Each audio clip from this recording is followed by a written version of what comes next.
Gênesis 26. Hoje eu não vou, por causa da reforma protestante, não vou pregar sobre Romanos. Quero falar de reforma e avivamento, e até por isso, muito bem explicado aqui, eu pedi para o Moisés falar sobre isso. Na igreja. Quando nós começamos, hoje aconteceu uma coincidência aqui, que tanto falar de Wycliffe, quanto o João, filho do Fábio, falou aqui, me fez lembrar uma história. Quando Wycliffe esse homem foi questionado pelo arcebispo de Roma, qual que era a sua intenção em traduzir a Bíblia, em ensinar, porque ele tinha começado a falar da salvação somente pela fé, e começando a pregar expositivamente. Qual foi a pergunta do arcebispo para ele? Qual que é a sua intenção com isso? A resposta do Wycliffe para mim é histórica. Ele disse: a minha única intenção é que qualquer criança ou adolescente dessa igreja que eu prego saiba mais da Bíblia do que o senhor. O que isso tem a ver com João e comigo? Sabe que nós viemos do ambiente, quando você começa qualquer coisa, alguém dizia o que para você? Qual que é o seu alvo? Então, quando nós começamos a igreja aqui, alguém nesse tom falou para mim: tá bom, mas qual que é o alvo? Qual que é a visão da igreja? E eu, não tão bondoso como a Wycliffe, mas um pouco mais ignorante, disse: olha, o único alvo que eu tenho é ensinar tanto que qualquer adolescente da igreja saiba a Bíblia melhor que qualquer pastor da sua igreja. E hoje aconteceu isso aqui com o João. Fiquei contente de um garoto de 15 anos saber explicar a verdade. Se você pegar hoje, não, 80 a 85% dos pastores não conseguem explicar uma doutrina como a Bíblia. Não, apesar de mim, apesar de nós, Deus tem feito algo aqui. Louvado seja o Senhor por isso. Gênesis 26, de 17 a 18. Se os irmãos não tiverem paciência na minha explanação bíblica, vai parecer que eu estou alegorizando e inventando algumas coisas aqui no texto, mas tenha paciência que eu vou chegar lá. Gênesis 26, 17. Então Isaac saiu dali e se acampou no vale de Gerar, aonde ficou morando. Isaac tornou a abrir os poços que haviam sido cavados nos dias de Abraão, seu pai, porque os filisteus os haviam entulhado depois da morte de Abraão. E ele lhes deu o mesmo nome que seu pai já tinha lhe dado. Senhor, nós estamos aqui por tua graça e misericórdia, 506 anos após a reforma, mas nós sabemos que a igreja, genuinamente, ela não existe nesses 500 anos só. Ela existe há muito mais do que isso. Houve Ambrósio, Atanásio, Agostinho, mas também, Senhor, o foco nem são nesses homens todos. É que o Senhor Jesus Cristo, através do poder do Espírito Santo, nunca deixou seu povo sem a mensagem do Evangelho. De maneira graciosa, alcançou corações. De maneira poderosa, desafiou homens a entregar a vida por essa verdade. O Senhor, a sua misericórdia, abra os nossos olhos a esse texto. Abra os nossos olhos à aplicação desse texto. Para que não que nós fiquemos famosos como a igreja, jamais. Mas que de alguma forma nós possamos honrar o teu nome, Senhor. Levando o Evangelho com fé e honrar a memória dos nossos irmãos cristãos que deram a vida para que a Bíblia chegasse às nossas mãos. Em nome de Jesus. Amém. Bom, pense em algo agora aqui que você precisa. Então, algum dia você precisou de algo tanto que você ficou desesperado por aquilo. E não pense em dinheiro. Bom, alguém aqui tem um grau de alergia muito alto, como eu? Alguém aqui tem alergia? Já ficou desesperado por achar um antialérgico? Certo? Não vai dando desespero? Se o camarada é que nem eu, assim, já há muitos anos na alergia, quando você acha, você bebe como se fosse Coca-Cola. Porque a alergia está o quê? Te sufocando. Você sabe, de alguma maneira estranha, que a sua vida depende um pouco de tomar aquele remédio. Eu lembro que o Samuel comeu camarão há uns 8 anos atrás. Ele acordou de madrugada gritando. Mas como o Samuel sempre foi barulhento, ele acordou gritando e eu continuei dormindo em paz e tranquilo. Quando a Kátia entrou ao quarto, ela começou a gritar. Aí eu fiquei desesperado, saí correndo. Quando eu entrei, estava um menino com os olhos muito fechados, a boca grande, gritando que não conseguia abrir o olho. E o menor dos problemas era abrir o olho. Como eu era formado em alergia. Já tinha pós-graduação em ser alérgico. Eu peguei o Boramine, que nunca falta em casa, e enfiei na goela dela, ele bebeu e melhorou. Eu quero dizer, algumas coisas que se nos faltarem, a nossa vida depende. A vida física mesmo. E quando você precisa daquilo, ou quando alguém que você não precisa de algo desesperadamente, você nem se recorda se você está obrigado ou não. Imagina, o Samuel fala, está passando lá muito mal de alergia, e a Cátia fala, busca um antialérgico. Eu falo, não, ele aprontou hoje, está de castigo, eu vou pegar um antialérgico. Não faz, eu nunca faria isso, entendeu? Não faz o mínimo sentido, porque momentos desesperadores nos fazem esquecer pequenos problemas. Em época de guerra, vizinhos que não se falavam se unem para defender a sua família. Pessoas que nem se cumprimentavam direito. Por quê? Porque dias difíceis pedem medidas difíceis, desesperadas. O desespero pela vida, irmão, não é algo fácil de esquecer. Eu nunca passei por isso, mas eu presenciei assim, 2 pessoas que praticamente morreram nos meus braços. Então, um segurança do local onde eu trabalhava, num assalto, tomou um tiro, e eu e um amigo que era cristão também, ficamos ali com ele enquanto a ambulância não chegava, mas já era notório que ele não resistiu. E eu me recordo que um vizinho meu, quando eu tinha uns 16 anos ali, teve uma crise muito forte de algo, e quando nós entramos para ajudar na casa do vizinho, nós temos tanto amizade. Só tinha uma coisa, correr para o hospital, porque era notório que ele não resistiria, como não resistiu a atividade no hospital. Eu quero dizer que esses momentos desesperadores, eles necessitam de uma atitude rápida, que resolva, não dá para ser burocrático, não dá para lembrar de pequenas coisas, de pequenos probleminhas, são coisas que daí você, por exemplo, quando sua família, que nem chega a ser uma questão de vida ou morte, passa por um drama muito grande, o que a família normalmente faz? Ela esquece dos problemas e se ajuda, e depois que está estabelecido, volta a brigar. Mas primeiro vamos se ajudar. Era isso que Isaac estava passando. E se você conseguir me acompanhar, você vai entender essa unidade com a reforma protestante, que também é um assunto. O tema da mensagem é reforma e avivamento. Sabe que nós sabemos a diferença entre reforma e avivamento? Eu admito que a reforma protestante foi um avivamento, mas há sinais dela de reforma, depois há grandes sinais de avivamento. Então, se você olhar para o texto de Isaac aqui, antes, Isaac tinha sido expulso de uma terra, de Gerar, porque ele tinha sido muito abençoado. E os pastores daquele homem, de Abimeleque, ficaram com raiva dele e tacaram ele para fora. Ele volta à terra dele e não tem água.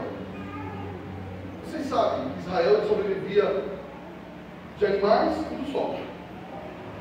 A falta de água era algo desesperador para todos nós. Mas primeiro passava pelo quê? Os animais iam morrer, a fonte de renda ia morrer, depois as pessoas começariam a morrer por falta de água.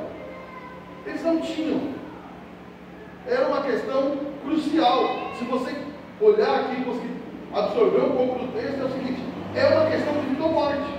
Nós somos expulsos de um lugar que antes de expulsar, eles entulharam os poços para que ele não pudesse voltar lá e tomar água. E quando ele chega na terra antiga de Abraão, os poços estão, o que diz o texto? Entulhados já. E não sai água.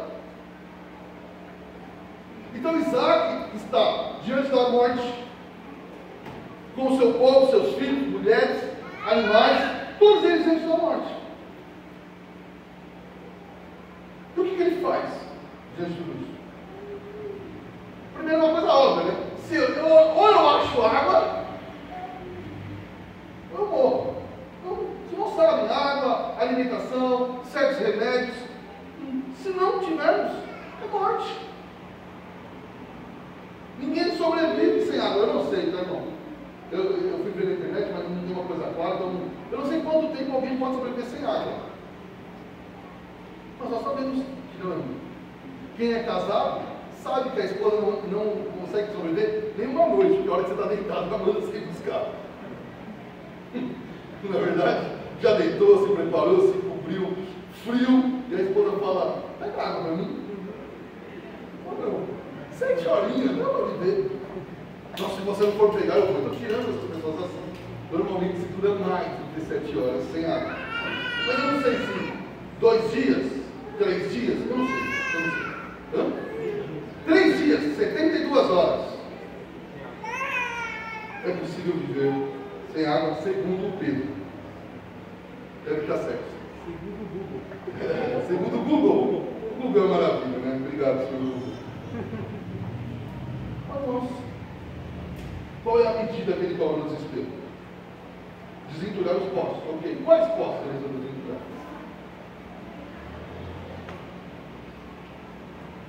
Minha mensagem é curta hoje, mas eu tenho o objetivo de atingir seu coração. Ele diz assim, ó: Isaac tornou a abrir os poços que haviam sido. Então vamos pensar. Isaac não reuniu. Olha, quem conhece aí um grande abridor de poços? Quem conhece alguém aqui que só de olhar o terreno tem noção de onde tem água? Quem é perito? Vai buscar alguém que vão pagar.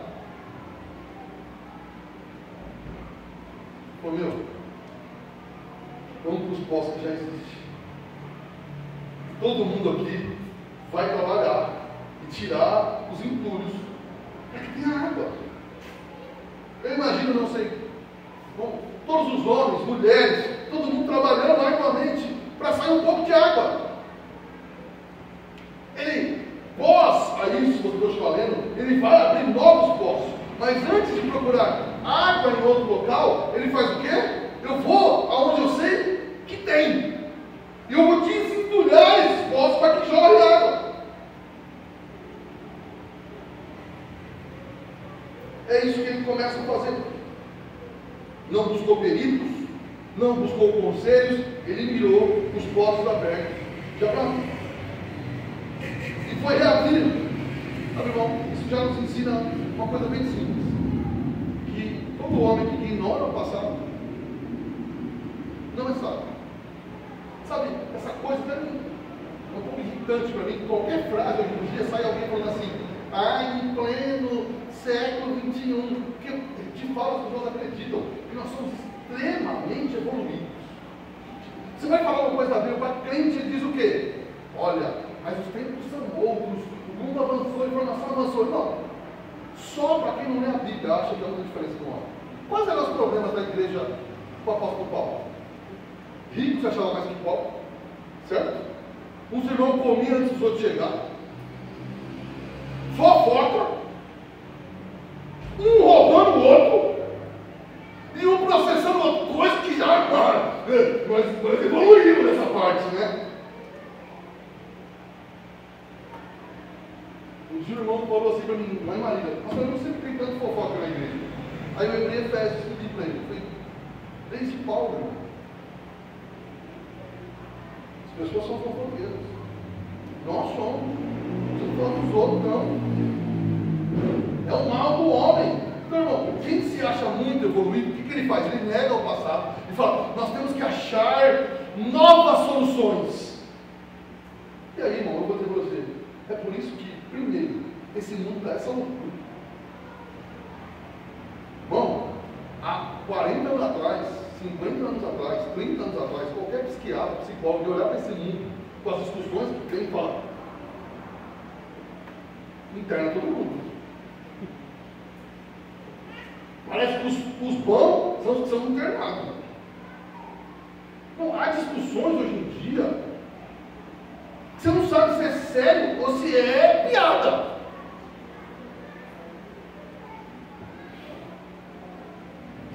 A cena mais chocante que eu vi nesse mundo esquizofrênico que a gente vive foi uma mulher, uma médica chamada para falar sobre a questão da ideologia de gênero. Não, ideologia de gênero não, me perdoa. Dessa questão trans. E ela dizia os perigos. Ela está falando com o médico, os perigos. E no meio, quando ela fala, nos Estados Unidos isso está, entre uma mulher de óculos cega, e ela é uma trans cega. Ela é alguém que furou os próprios olhos Porque entende que devia ter nascido cega, mas nasceu. A médica surda falou: não vou participar disso, vocês enlouqueceram. Eu não fiz o juramento para fingir que isso é normal. E vai embora. E as pessoas criticam: era a única cega. A única! Como alguém acha normal? Bom, eu não sei qual que é a sua opinião, um pouco tempo importa com isso. Mas alguém que corta o órgão genital não está em sã consciência. Há 15 anos atrás, há 20 anos atrás, isso seria chamado de não sei se o nome é isso, tá? Autoamputação. Alguém vai dizer loucura. Você imagina se eu chegar no médico hoje e falar assim: olha, eu me sinto transbraçal. Eu quero cortar meus braços, porque eu entendo que eu devia ter nascido seus braços. O que um médico decente vai falar para mim? Toma esse remédio. Interna alguém esse camarada. Mas se alguém chegar dizendo a mesma coisa sobre o órgão genital, não, você tem que entender. Não, eu nem quero me aprofundar nisso, porque a loucura é muito profunda. Mas a loucura não está lá só. A loucura pulou para dentro da igreja. E aí, tudo bem, agora as igrejas vão negar a questão trans, mas negando a questão trans, está sempre um monte de coisa. E eu vou dizer, o mal desse mundo começa pelo mal da igreja. Se nós não nos inspirarmos em homens como Wycliffe, com a reforma, homens carnais, cheios de erros, pecados, não eram perfeitos, mas começaram a se misturar os poços, irmão. Não vamos chegar em lugar nenhum. Às vezes nós ficamos falando de coisas e debatendo coisas pequenas, insignificantes, enquanto estamos engolindo um camelo.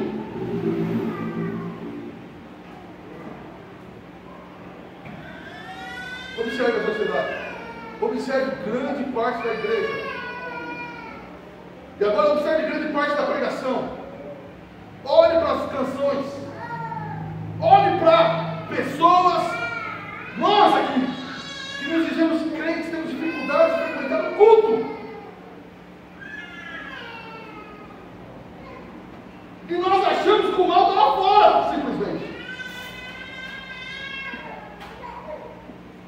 Eu tomei um susto. Pelo menos uns 2 meses atrás, eu encontrei 2 jovens. Hoje eles devem ter 25, 26 anos, que eu conheci quando adolescentes. Encontrei eles.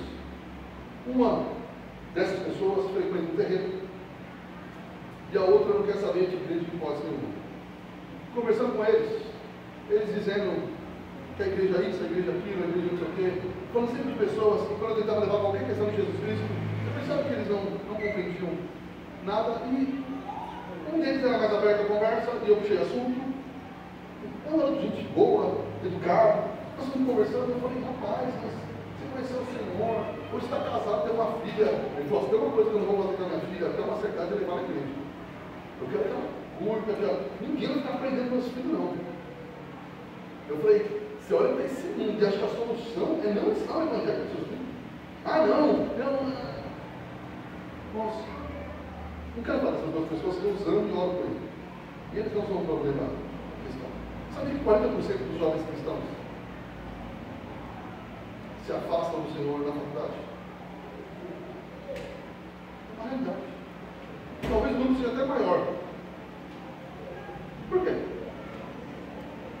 A maior parte não sabe defender a doutrina da fé. A outra parte até sabe defender a doutrina, mas nunca experimentou aquilo. A doutrina só é mental. Tem uma cuidado. Doutrina é extremamente importante, mas a doutrina tem que ser vivida. Eu fui ensinando algumas doutrinas quando garoto, mas eu não muito trabalho, porque eu sabia ela de como. Por exemplo, a minha professora de fé, quando ele perguntava alguma coisa, eu sabia dele como. Mas aquilo, em boa parte da minha família, era mental. Você entende? Aquilo não fazia diferença no nosso viver diário.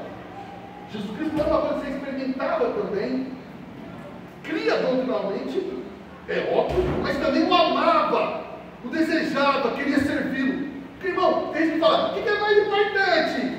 Ser fervoroso ou doutrina? Não divorcie aquilo que Deus uniu. Não separe o homem, aquilo que Deus uniu. Essas coisas, para o crente, elas andam junto. Fervor e conhecimento. Aí se tiver que escolher um, você vai se trombicar. Você vai virar alguém extremamente emocional. Se você for só um pouco do lado da questão do sentido.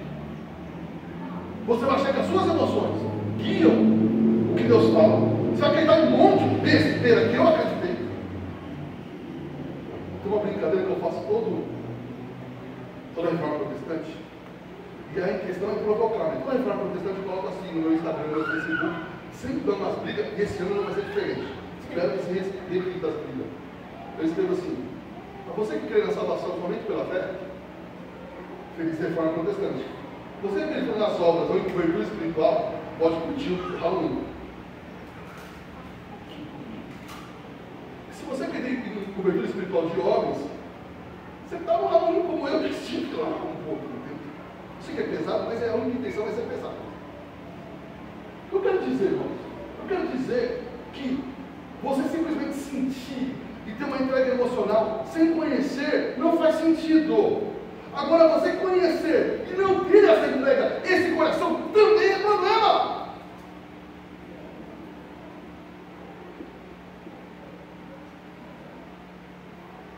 Não olhe para o mundo.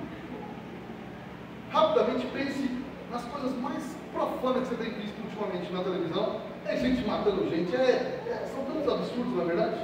É gente comemorando guerra, querendo queimar não sei quem, defendendo os lunáticos, você não consegue nem entender que loucura é essa. Olhe para o problema da igreja no geral no Brasil. Olhe para os nossos problemas como igreja, nós temos problemas. Não estamos fora disso não. Qual que é a solução disso? Qual que é a solução?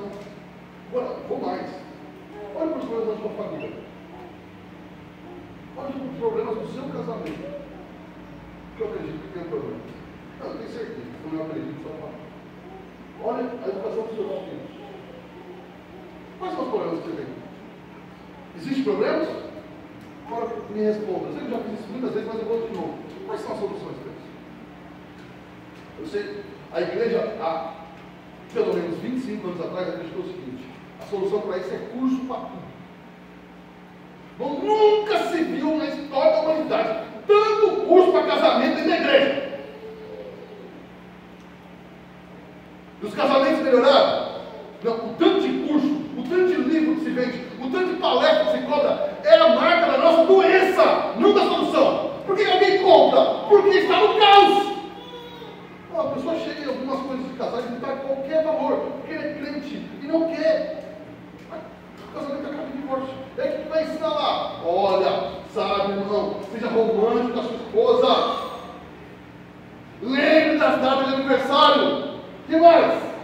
Esposa, ó, tem que respeitar esse marido. Diz que ele é bom, que ele é lindo, tal. O que mais? Hã? Pense mais em você. Se valorize. Qual é a solução do casamento? Põe uma roupa melhor. Mas vá para a academia. O que mais? Tá bom. Pastor, tem umas coisinhas melhores. Tem lá, eu não estou me lembrando. Tem uma coisinha aqui ou lá melhor. Educação de filho, qual que é a questão?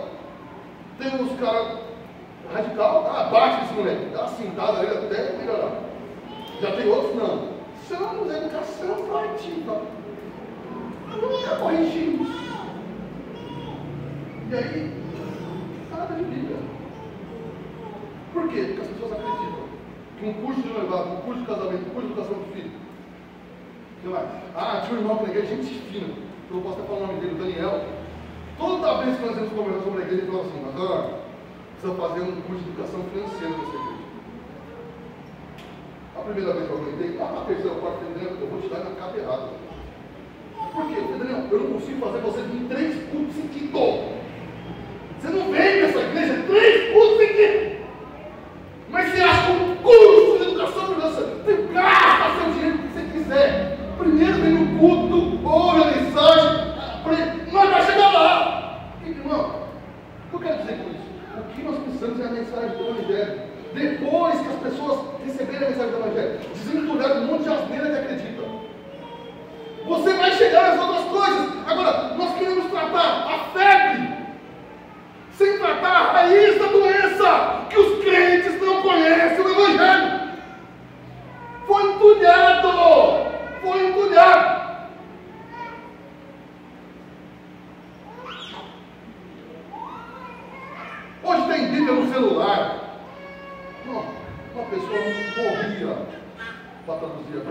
corria, é perseguido.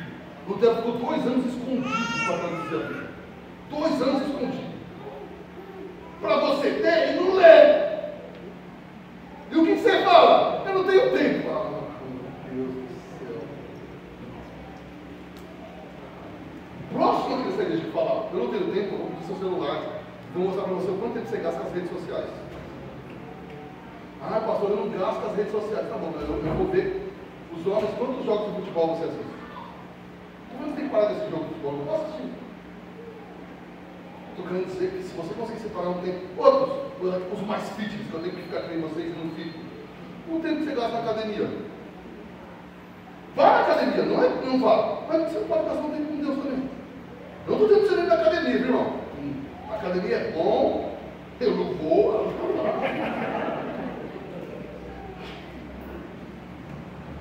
Eu passo pela vida todo dia e falava, está enchendo com isso.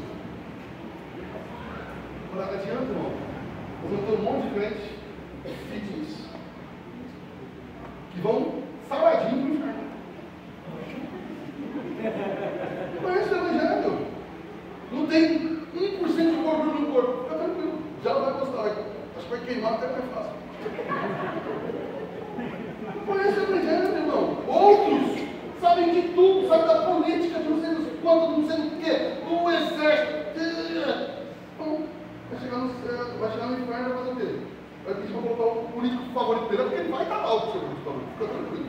Isso é uma coisa que é certeza, é que a maioria dos políticos vai estar lá. Você entende, irmão? Agora quem transformou a nossa fé em simplesmente algo emocional? É que eu quero pegar, sem alegorizar, a água, lá no texto de Isaac era água, poço era poço, nada espiritual, tudo lá era desse jeito mesmo. Mas vamos olhar para aquilo e pensar o seguinte: o que foi entulhado na igreja nos últimos 30 anos? Então, primeiro eu vou pegar a parte emocional, depois eu vou pegar a parte que parece ortodoxa, mas é morta. Tá bom? Vamos pensar junto aqui algumas coisas. Quem trouxe a ideia que a salvação é pelas obras? Porque isso infestou a igreja. Você vai falar com qualquer crente, ele fala, qualquer testemunho, qualquer igreja, é mais sobre a pessoa que está falando do que Jesus Cristo. No final ele fala, que Jesus me ajudou. Eu fiz isso, eu fiz aquilo, eu fui dizer aonde, eu me esforcei, eu não sei o quê, eu não sei o quê. 40 minutos e eu! Aí no final fala assim, aí Jesus me deu uma força. Jesus não é seu personal trainer, que te dá uma força. Jesus é o Salvador. Ele é impossível você chegar lá sem ele. Na verdade, você nem queria, ele que foi te buscar. Mas quem fez isso? Hã? Quem começou a espalhar no meio cristão que a salvação é pelas obras? Vamos piorar. Quem trouxe a ideia do que o homem é bom e encontra Deus cada um do seu jeito? Isso tem nessa igreja, não de fora não. Quem trouxe a ideia de um Deus só amor? Só amor, nada de ele só é amor. Você está pecando e ele está aqui, feliz da vida de amor. Você está vivendo a vida depravada. Quem trouxe essa ideia? Desfigurando completamente Deus. De público, algumas vezes, ó, Deus é mais amor do que justiça. Faz um Deus, você imagina um corpo que com um braço é muito maior do que o outro. Faz um Deus desse jeito, desfigurado. E eles ainda acham que isso está na Bíblia. Deus é do mesmo tamanho, amor, justiça, todos os atributos dele são idênticos, por isso que ele é perfeito.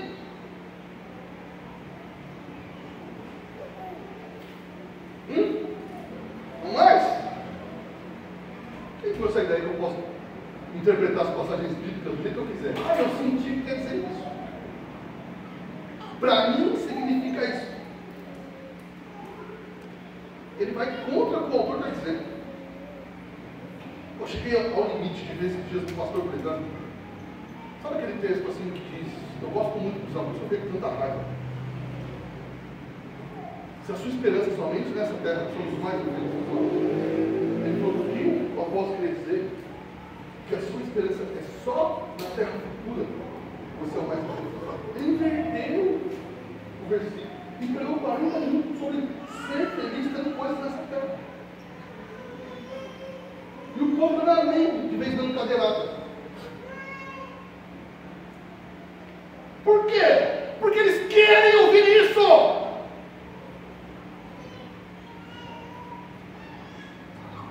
Quem trouxe a teoria da evolução?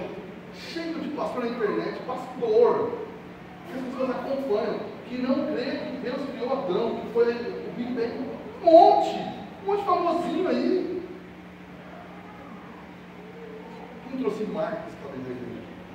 Quem trouxe política para dentro da igreja? Quem transformou pastores em vereadores? Como a Cris falou, quem quer um cargo público? Larga a mão de ser pastor. Tem que ser eficiente. Você quer? Vaza daqui. Abandona. Estou dizendo que crente não possa ser. Crente pode, se Deus chamou para isso, vai lá e seja o mais correto possível. Pastor. Quem trouxe a ideia que a função da igreja é militar por um político? Eu vou te responder quem trouxe. É a mesma questão de Isaac. Foram os filisteus. Foi ideias humanas de gente não crente que invadiu a igreja. Ou de gente recém-convertida, sem maldade no começo, que a igreja logo já colocou em lugar de destaque, e o coração ainda tinha muita coisa de filisteu. Quem trouxe a ideia dos coaches, mano? Hoje todo mundo parece um coach pregando. A função é fazer você se sentir bem. Sim, vão tudo para o inferno se sentir bem. Em fila. Organizado. Boa parte rica. Quem trouxe a ideia? De que a única marca da bênção de Deus é a prosperidade. Se você olhar para Paulo, ele é do homem que sofreu. Não estou dizendo que para alguns Deus tenha. Se você trabalhar, Deus abençoa. Crente sim. Mas essa foi a marca. Muito crente, foi muito simples e muito usado por Deus nessa forma. O que mais? Isso fala do quê? Impureza doutrinária. Cheio de teorias, de coisas sem pé nem cabeça. Eu poderia falar do quê? De cobertura espiritual, libertação para crente. A cruz não é suficiente, você tem que ir lá não sei aonde fazer um negócio da cura da alma, não sei das quantas, porque fizeram um trabalho para você em 1972, em setembro, e por isso nós vamos lá para frente.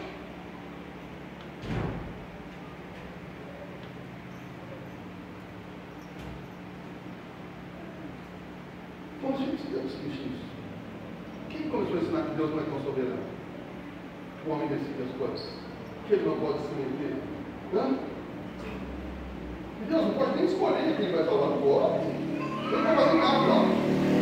Eu ia falar isso no domingo passado e me fugiu, mas hoje não passa assim. Quem instituiu a idolatria do livre-arbítrio? Quando você quer ficar um crente bravo, aí você fala contra o livre-arbítrio. Então, se eu não quiser Deus, eu não posso mais. Não. Só quer livre-arbítrio para fazer, ele prova a minha tese. Ele só quer livre-arbítrio para fazer porcaria. Ninguém quer livre-arbítrio para fazer o quê? A nossa teoria, a nossa visão do livre-arbítrio aqui, não. É que a palavra livre-arbítrio quer dizer o quê? Porque livre-arbítrio vai fazer o bem e o mal. O homem não consegue fazer completamente o bem. Não consegue.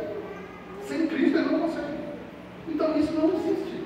Se você acredita realmente que pode, fica uma semana sem pecado. Aí você volta que eu vou falar para vocês.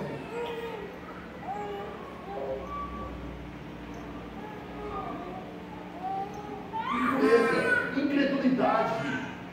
Por que a salvação é pelas obras? Porque não crê. Mano, Wycliffe, João Russo, que antecederam Lutero, começaram a pregar o que é a justificação da fé. Somente por a fé em Cristo você salva. Não é pelas obras. Queimaram os caras. Lutero falou que por essa doutrina a igreja fica de pé ou cai. Porque não era uma questão de Lutero. Ambrósio, Agostinho de Hipona, Tertuliano, Atanásio, todos eles criam isso. A salvação é somente pela fé em Cristo Jesus, pelos méritos de Cristo. Mas foram entulhando os postos.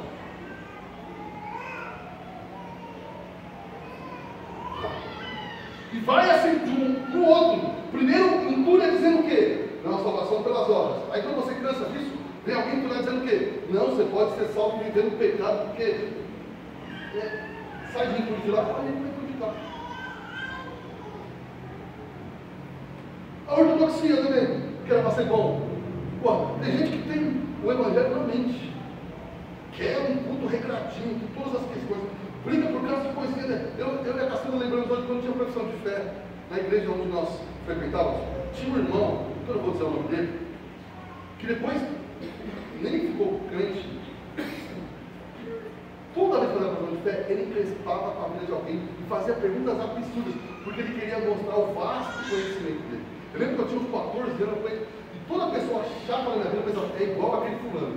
Até hoje, eu não tinha falado, nossa, como me lembra aquele irmãozinho da igreja quando eu tinha 13 anos? Porque ele queria, era atrasamento das pessoas e dizer que ninguém era tão crente como ele. Até que todo mundo descobriu que ele tinha 3 mulheres.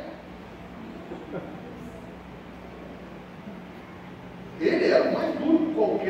Qualquer adolescente que pisasse na bola era cortar o pescoço do adolescente.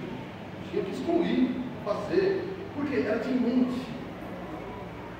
Tinha o estatuto da igreja na ponta da língua. Não estou dizendo que é errado, tem que saber mesmo. Mas se isso não se tornar vida, a Bíblia não entrar no nosso coração, não adianta ter um culto que formalmente é bíblico, mas de coração não é sincero. Também não é bom ter um culto que parece sincero, é uma bagunça. Bom, já fui pregar em um lugar, e quando você está pregando, o irmão está batendo na baqueta, o outro está... Eu fui pregar em um lugar que eu ficava assim no baixo. Aí eu ia falar, eu olhei para o pastor, mas para isso, ninguém vai fazer nada com esse cara, ninguém vai acreditar uma coisa. Aí eu parei e falei, não, tem como você parar isso aí? Não consigo me concentrar. Ele ficou bravo. Depois alguém me disse que ele faz todo o culto. Acho que é o momento de brigar, né? Tem que dar uma bagunça. Você já sabe como é isso. Você não sabe onde você entrou. Agora tem tudo que é tão formal, que parece que se alguém morrer lá não faz nem diferença. Já parece um velório. Eu já choro aqui por ele, pelo corpo já. O que eu estou querendo dizer? Vira uma questão só intelectual. Não, o Evangelho tem doutrina, você tem que saber, mas tem que amar tudo isso. Se for uma questão intelectual, não é o Evangelho de verdade. Cristo não pode ser simplesmente um conceito para você. Ele é o nosso Senhor, nosso Salvador.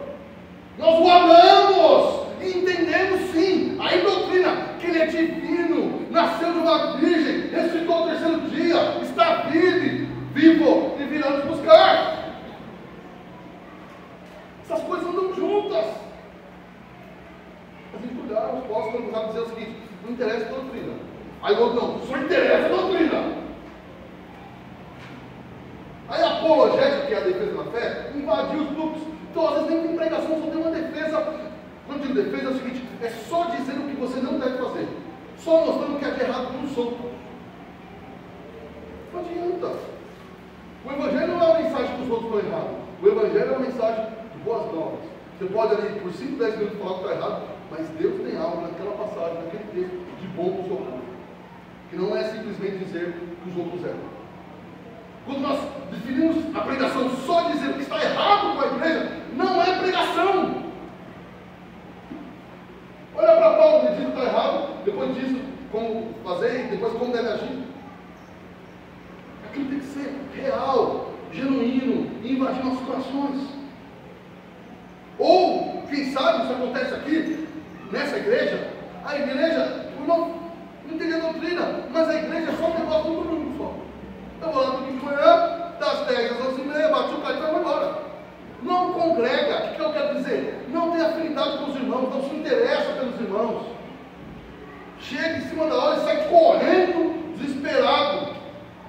Não participa de absolutamente nada. Não tem prazer de estar com os irmãos. Não tem amor pelos outros irmãos.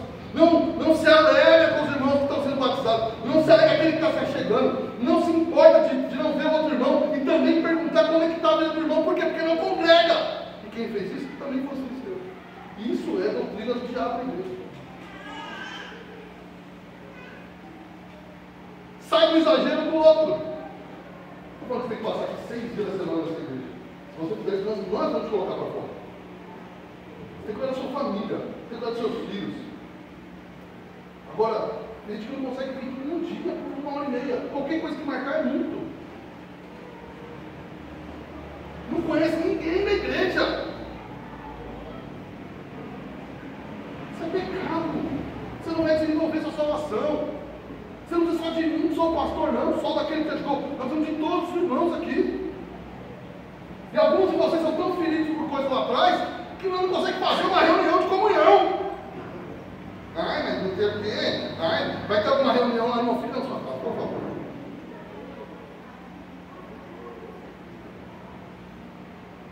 Agora, quem destruiu a nossa comunhão? O Satanás para nós. Transformou a comunhão em para falar mal de alguém. É verdade, isso aconteceu. Por exemplo, outra coisa que foi entulhada, a questão financeira. Teve gente que, alguns de nós aqui, que deu mais do que ele devia para a igreja, certo? Arrancava tudo de nós. Todo domingo tinha que sacrificar Isaac. Ao mesmo tempo descobriu que Isaac nem morreu.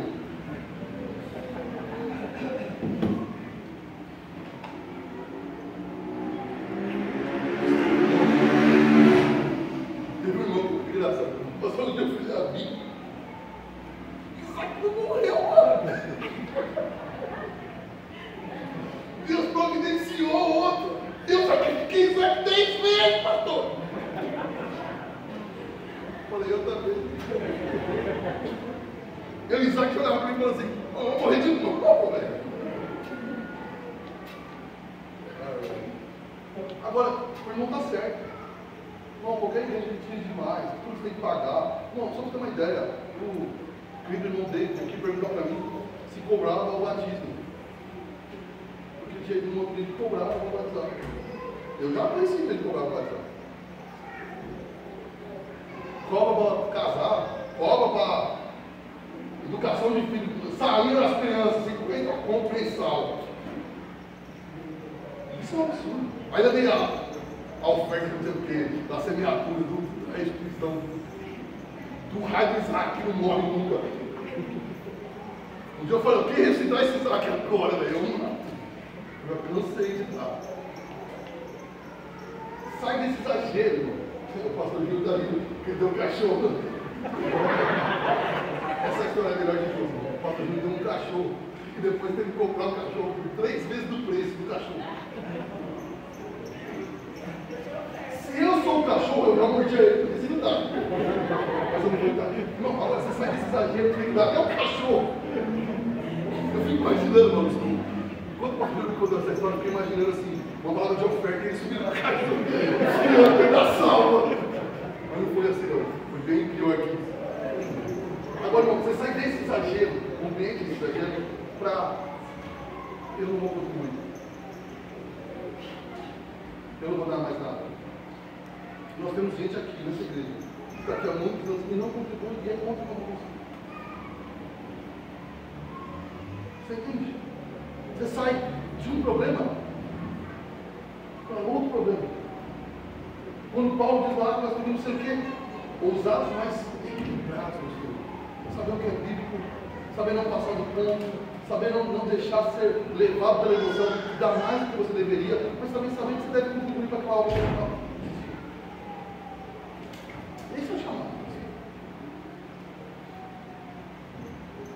Incredulidade, impureza doutrinária, já falei da ortodoxia morta. Ou de gente que fica brigando por cada detalhezinho, de cada negocinho.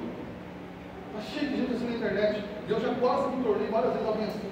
Por causa de um detalhe, achar que o outro não é crente. O que é menos crente que você. Mas também é um problema tratar coisas chaves com detalhe. Você entende? Aí alguém acha que a justificação da fé, o nascimento virginal de Jesus que está ressurgindo. Ah, não, isso não é detalhe, isso é tudo. Martin Lloyd Jones diz que não existe um avivamento na história. Nenhum. 3 coisas não foram vaciladas. A justificação da fé, a salvação somente através da justiça, sem as obras, e a autoridade das escrituras. Bom, estude a história da igreja, você nunca vai achar um avivamento sem essas 3 coisas. E normalmente o que chama de avivamento, porque não tem nenhum desses, não era avivamento. Era só valor. Olhemos para a reforma protestante. Como homens como pecadores de nós, pode, como disse muito bem, incendiar a obra. No sentido de incendiar, de coração do Evangelho. Porque, irmão, avivamento não é algo que um ser humano pode construir. Avivamento é o que, irmão? É algo dado pela soberania divina. Ele dá. Agora, qual que é a função que nós vamos ter? Responsabilidade do homem? Do homem. Responsabilidade do homem. Desenturar os povos. E o que é desenturar os povos? Nós pegando cada doutrina dessa, esquecida, e resgatando ela. Falei para o Edson hoje. Falei, nossa, pastor, a profissão de fé foi boa. Eu falei isso para alguns, eu não lembro para quem, eu lembro para cá, eu falei, acho que o Júnior com Moisés, acho. Eu falei, ó, logo que essa igreja primeiro, eu falei, aceito positivo, depois a gente coloca a EBD, depois a gente vai construir outras coisas. Nós estamos aqui com muita oportunidade no EBD no tudo, tirando em tudo, que foi colocado na sua vida e na minha. Para que um dia a água do Senhor possa jorrar e trazer o verdadeiro avivamento no nosso vida. Nós não podemos produzir nenhum tipo de avivamento. Não há passo para o avivamento. É só Deus que nos faz. Mas nós podemos fazer o seguinte: há tanto em tudo nas nossas vidas, na minha vida e na sua, que nós devemos nos cuidar. Você está preocupado porque seu filho gosta de tal pessoa, porque meu filho tem aquela ideia errada das coisas. Você quer atacar aquela ideia quando você não percebe que seu filho ainda não conhece o Senhor Jesus Cristo. O problema lá no casamento não é simplesmente mandar cartinha, ser mais romântico, é amar o Senhor Jesus, entender as Escrituras, para sim amar a esposa como Cristo ordenou. A mesma coisa a esposa, aí nós queremos tratar a febre, aonde ninguém quer seguir o Evangelho que não conhece, não ama. Sim, irmão, a minha função e a sua não tem como produzir o avivamento, mas tem como ir desenturando os povos. Como que pais hoje não se preocupam em ensinar seus filhos na fé? O que eles vão aprender? Quais vão ser a ideia dele do Senhor? E aí você acha que eu ensino, pastor, eu trago na igreja, trazer na igreja é um mínimo. Mas se você não faz, você vai ensinar o quê? Se você não se interessa, acho que sua função é só trazer aqui? Sua esposa? Marido, por que você não aprende para ensinar para sua esposa? Esposa, por que você não aprende para ensinar seu marido? Aí, pastor, tem uma coisa que me irrita, é o seguinte: pastor, eu não oro porque assim, eu acho, agora normalmente são as mulheres, desculpa por isso. Eu acho que o casal tem que orar junto. Se não orar junto, não vale. Irmão, você não quer orar. Quem quer orar, ora junto, ora separado, ora no trem, ora, irmão, você quer orar? Vai orar.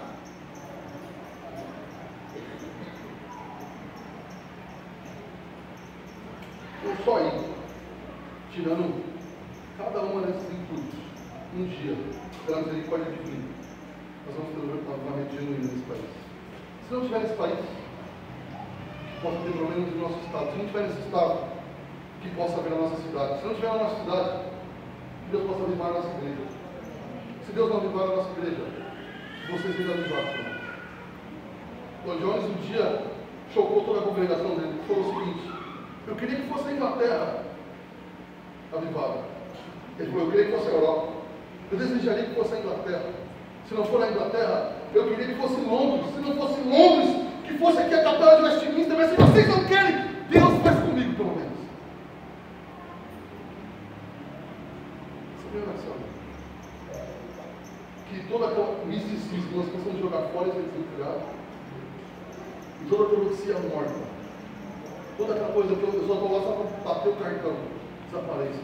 Que nós venhamos aprender a doutrina, amar a doutrina e viver a doutrina. Amando o Senhor. Resumindo, irmão, nós precisamos achar aquilo que lá na Bíblia Josias achou. Lembra? O avivamento de Josias? Alguém lembra? O que ele achou? Ele achou a Bíblia. E é tão chocante que ele achou a Bíblia no meio do dinheiro. É mais ou menos onde está hoje em dia nas igrejas. Ele achou, jogaram lá no meio do cofre de dinheiro e jogaram a Bíblia, não mais isso aí. Nós precisamos achar as Escrituras de novo. Depois precisamos voltar a olhar para Jesus como nosso Senhor e Salvador e amá-lo. Por que primeiro a Bíblia? Para ela nos informar de quem é esse Jesus Cristo.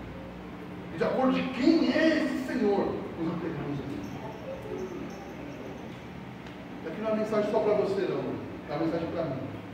Nós precisamos segurar os postos da nossa vida, na nossa família, nessa igreja, precisamos que você, pai, pare de criar casos para nós resolvermos na igreja. Hoje, quem mais dificulta as crianças virem à igreja são os pais. Ah, mas ele vai correr. Ele corre, mas corre até assim, desmaiar. Solta aqui, solta. É melhor que corra aqui do que você fique em casa. Ah, mas se o irmão reclamar, manda com ela vida dele. Não, manda não. Me chama seu primo, irmão.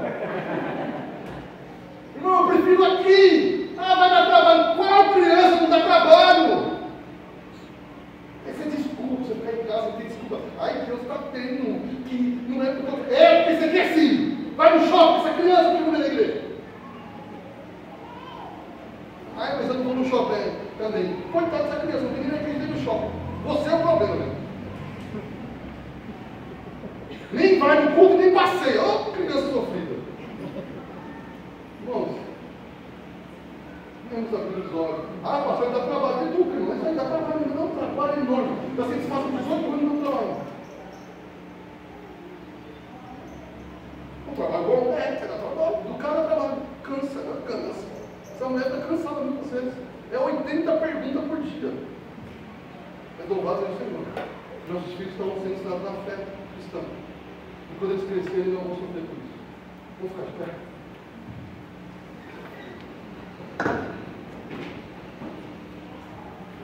Sabe, irmãos, acredito que todo crente de domingo deseja um avivamento da fé. Que os irmãos venham à igreja e estejam juntos por puro prazer. Mas esse avivamento dificilmente acontecerá se nós não disciplinarmos os postos. Acharmos as verdades bíblicas que guiou a igreja por toda a história. Deus vai jogar como alguns um vídeo na internet para ver. Alguém vai acontecer, mas é a nossa função ouvir aquilo, amar aquilo, procurar aquilo. Vamos cantar a poesia, porque a igreja tem que se lembrar que nós estamos aqui, você está salvo hoje, você está aqui hoje, porque ele é fiel. Bom, irmãos, desenturar os postos, Deus vai nos dar a graça para desenturar os postos, para que um dia a água volte a fluir normalmente. Porque a grande realidade é que a igreja no Brasil ela está na UTI. Ou nós cinturamos o poço, ou vai arrumar que na Europa para ir para o fim, para acabar. Nós não podemos mudar o país, isso é só Jesus que faz. Nós não podemos agir na nossa vida, na nossa família, na nossa igreja. Feche os olhos, olha isso.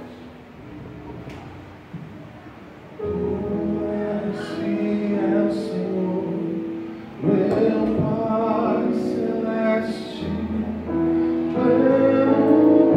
poder aos teus filhos dará. Olha, Senhor, olha. Nunca mudaste, nunca faltaste, tal como eras, tu sempre serás. Agora, Senhor,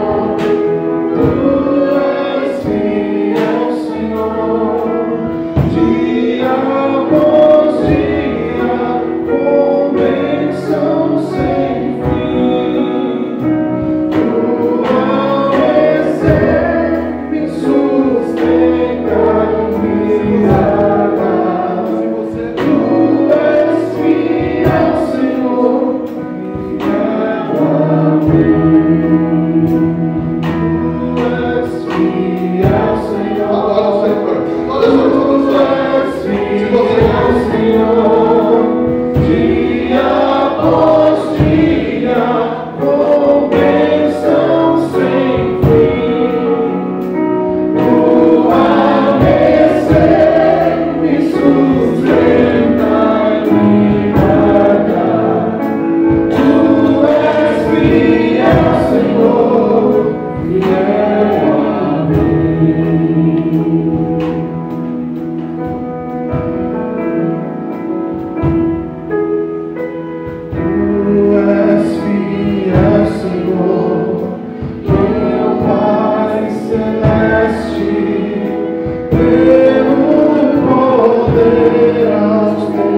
filhos dará uma abundância tu nunca faltaste, tal como eras, tu sempre serás. Tu és fiel, Senhor. Tu és fiel, Senhor, e a voz e a convenção sem fim. Tua descer me sustenta, me guarda. Tu és fiel, Senhor, fiel a mim.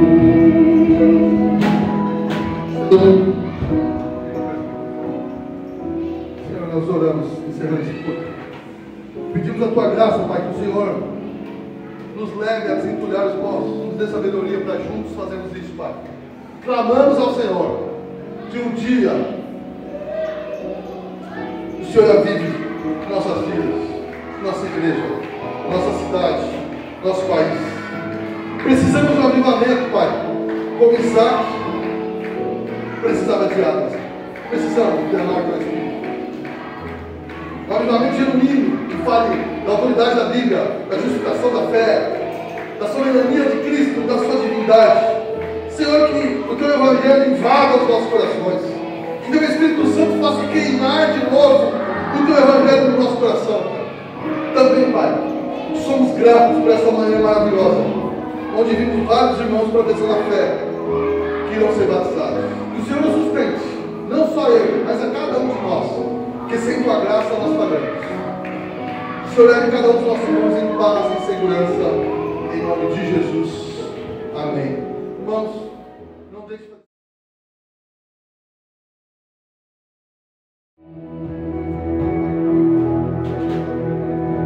Graça e paz, meus irmãos.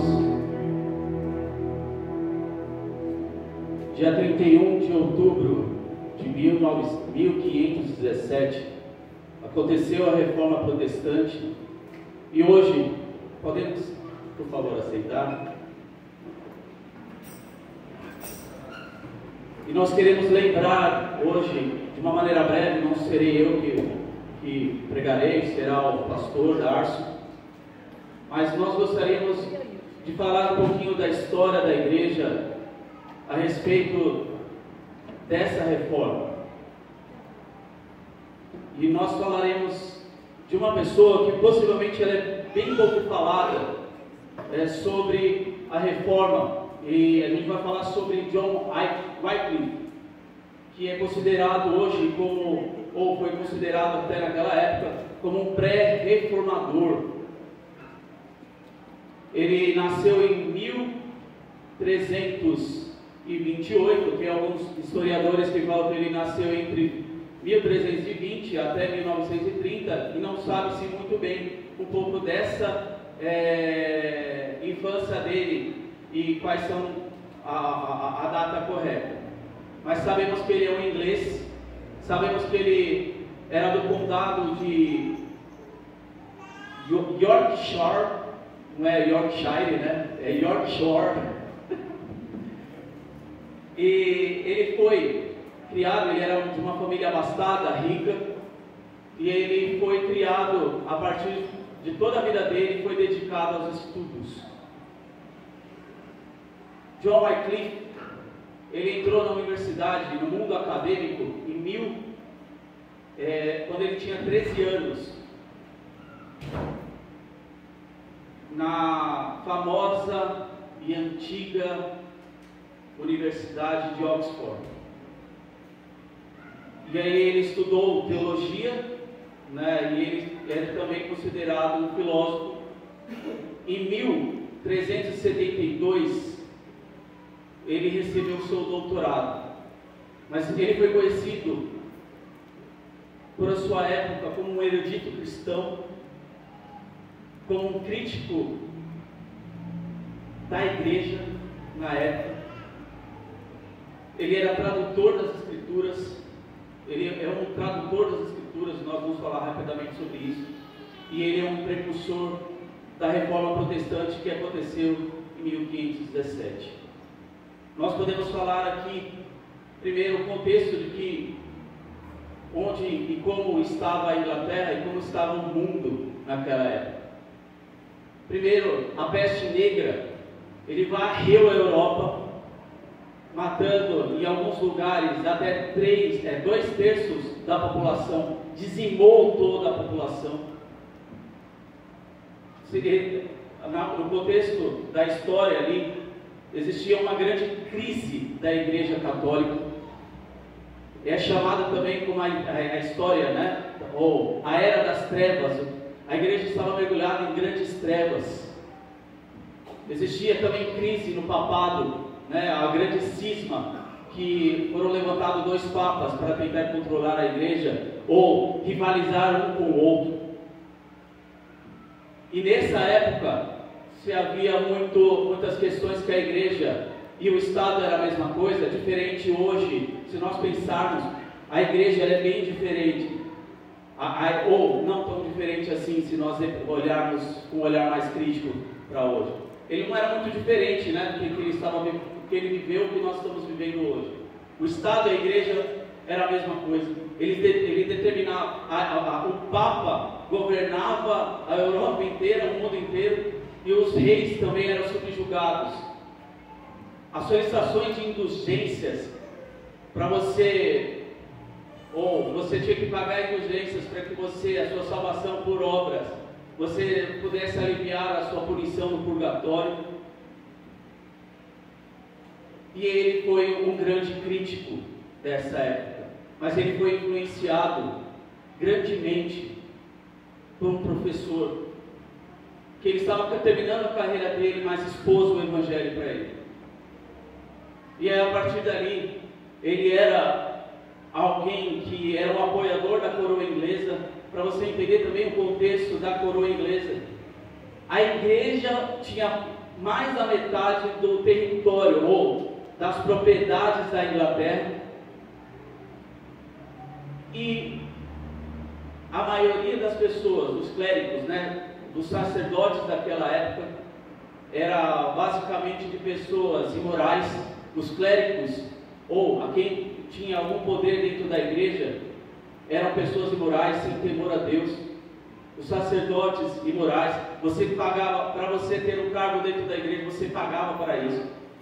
E a maioria, e ele criticava o Papa, porque o Papa, ele não era o vigário de Cristo, e ele começou a bater bem forte nisso. E pensando como ele ser um pré-reformador, ele foi chamado como a estrela da manhã da reforma, porque ele questionou de uma maneira bem corajosa a autoridade papal. Ele criticou a venda de indulgências, falou abertamente contra a hierarquia eclesiástica e negou a liberdade, e negou a realidade da transubstanciação, ou seja, que a igreja romana dizia que a substância do pão e vinho é mudada ali com o corpo e o sangue de Cristo durante a missa. E o que dizer, quando ele começou a bater nessa questão, ele começou a criticar essa questão, ele começou a falar que o sacerdote não mais reteria a salvação de alguém, por ter em suas mãos o corpo e o sangue de Cristo na comunhão. Ele também atacava os monges, que deveriam ser dedicados à pobreza, mas viviam de uma maneira bastante rica e abastada. E ele foi perseguido também naquela época pelos reis. Foi tão perseguido que ele começou a criticar, mas ele também tinha o apoio de alguns seus seguidores, porque ele falava, e ele falava muito bem sobre as suas teorias, e sobre a sua perspectiva do Evangelho. Ponto crítico que chegou, o Papa questionou ele por 18 erros, e quando ele foi se defender, e tinha alguns apoiadores dele junto com ele, que eram da rica Inglaterra, ninguém conseguiu rebater nele sobre essa questão. E dizendo sobre tudo isso, um dos seus maiores feitos de John Wycliffe foi que ele traduziu as Escrituras foi o primeiro a traduzir as Escrituras para a língua inglesa. Ele não era um conhecedor em grego como Edson é. Estou brincando, Edson. Ele não era tão conhecedor do hebraico, mas ele traduziu da Vulgata Latina, com o pensamento de que a palavra de Deus ela deve ser acessível a todos os homens, como Martinho Lutero. Ele mais para frente, um pouquinho mais para frente, ele traz menção e ele diz assim: as palavras de Deus darão vida aos homens, nova vida, mais do que outras palavras lidas com mero prazer. Ó maravilhoso poder da divina semente, que vence os homens fortes e armados. A mazia, ele torna maleável os corações duros e renova e transforma em homens piedosos aqueles que tinham sido brutalizados pelo pecado e se afastaram infinitamente de Deus. Obviamente, tão miraculoso poder nunca poderia ser operado pelo trabalho de um sacerdote se o Espírito da vida, que é o Espírito Santo e a eterna palavra, acima de qualquer outra coisa, não operasse. E ele, como precursor da reforma, ele coloca a Bíblia à disposição do povo em seu próprio idioma. Há distinções entre o clero e os leigos, com base no rito da ordenação, era contrária às Escrituras. Clérigos injustos não deveriam ser obedecidos. A principal função dos ministros de Deus deveria ser pregar, e eles deveriam ser proibidos de ocupar cargos públicos, pois ninguém pode servir a dois senhores. Além disso, o celibato de sacerdotes e monges era uma abominação que produzia imoralidade, aberrações sexuais, abortos e infanticídios. O culto às imagens, as peregrinações, as orações em favor dos mortos e a doutrina da transubstanciação era pura magia e superstição. Wycliffe era uma pessoa apaixonada por Cristo. E quando ele começou no fim da vida dele, ele morre aproximadamente, alguns dizem, dia 31 de dezembro de 1384. Ele tem uma pregação que é uma das pregações mais belas que ele já produziu, que o amor de Cristo nos constrange. E quando o Franklin Ferreira, ele descreve sobre isso, o Franklin Ferreira, ele fala que esse amor por Cristo, a tradução das Escrituras, incendiou a Europa. Se tentou fazer muitas coisas, e tentou-se fazer muitas pré-reformas ou reformas, mas de uma maneira radical, pela uma ação dele, ele influenciou, pela uma ação que Deus usou. Ele influenciou também um pré-reformador, também conhecido como John Huss, que também influenciou diretamente Martinho Lutero. Esse amor fez com que alguns da sua época, como os Lollardos, que eram conhecidos como os pregadores pobres, que começou a divulgar e falar da Bíblia aos pobres e pecadores, eles foram perseguidos pela igreja. Tentaram queimar os ossos, aí depois da sua morte, tentaram queimar os ossos de John Wycliffe.